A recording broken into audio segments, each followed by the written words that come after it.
There are a lot of strong feelings about this topic, so I'm sure I don't need to remind you, please be nice to each other in the comments.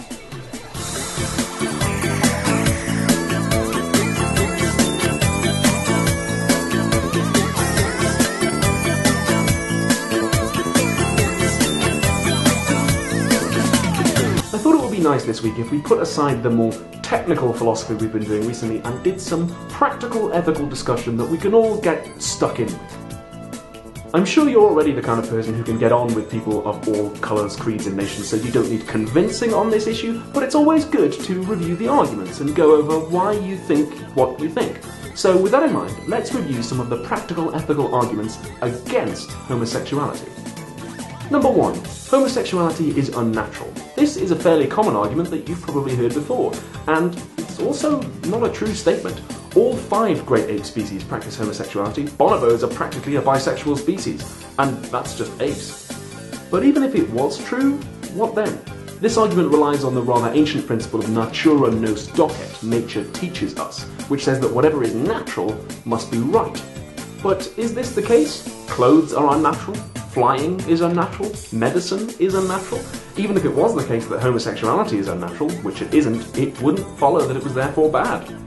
Argument number 2. Homosexuality is risky. The idea behind this one is that it's wrong to engage in any risky acts, and unsurprisingly, this argument has its roots in the fear of the AIDS outbreak from the 80s. We're talking about AIDS, we're talking about lesions. But lots of things are risky. Crossing the street is risky, smoking is risky, heterosexual sex is risky. Doesn't mean they're wrong. In addition to which, lesbian sex is actually the safest kind of sex there is. It's science. Number 3. Homosexuality is against God.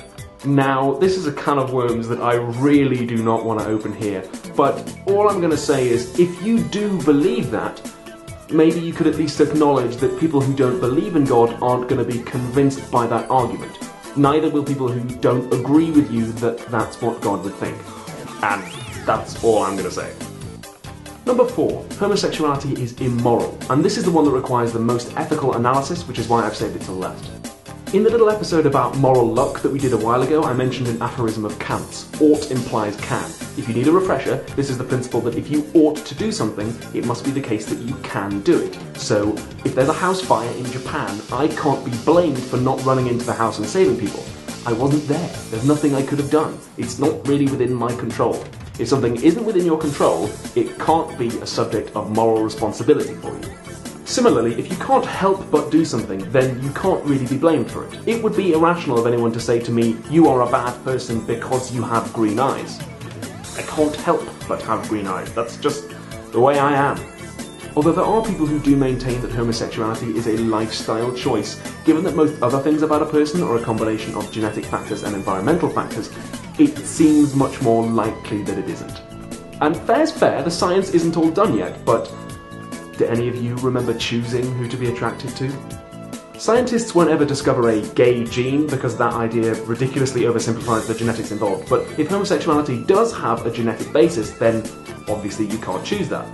And if it's got a partial basis in your environment, then obviously you don't choose that either. Interestingly, some people think that the intrauterine, that is in the womb environment, has more to do with it than anything else that comes afterwards. And again, you don't choose the wallpaper in your womb. So, although there are people who think that being homosexual is a choice, I would put a lot of money on it that they're wrong. And I think a lot of scientists and psychologists would agree with me. Examples in the description.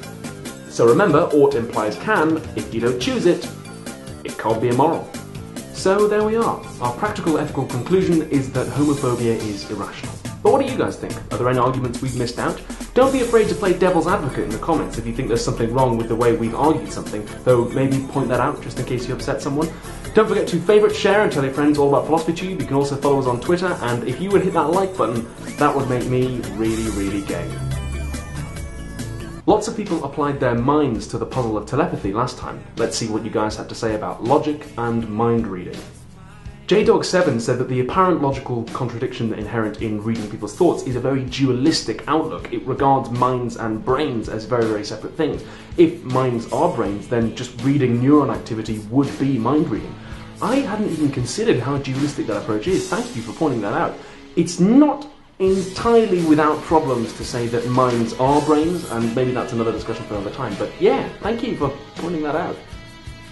Royal Giraffe asked, couldn't mind reading come in the form of reading the subject of someone's thoughts rather than the actual content? So it would be like, Jeff is thinking about potatoes, rather than, huh? What's that, Jeff? Potatoes?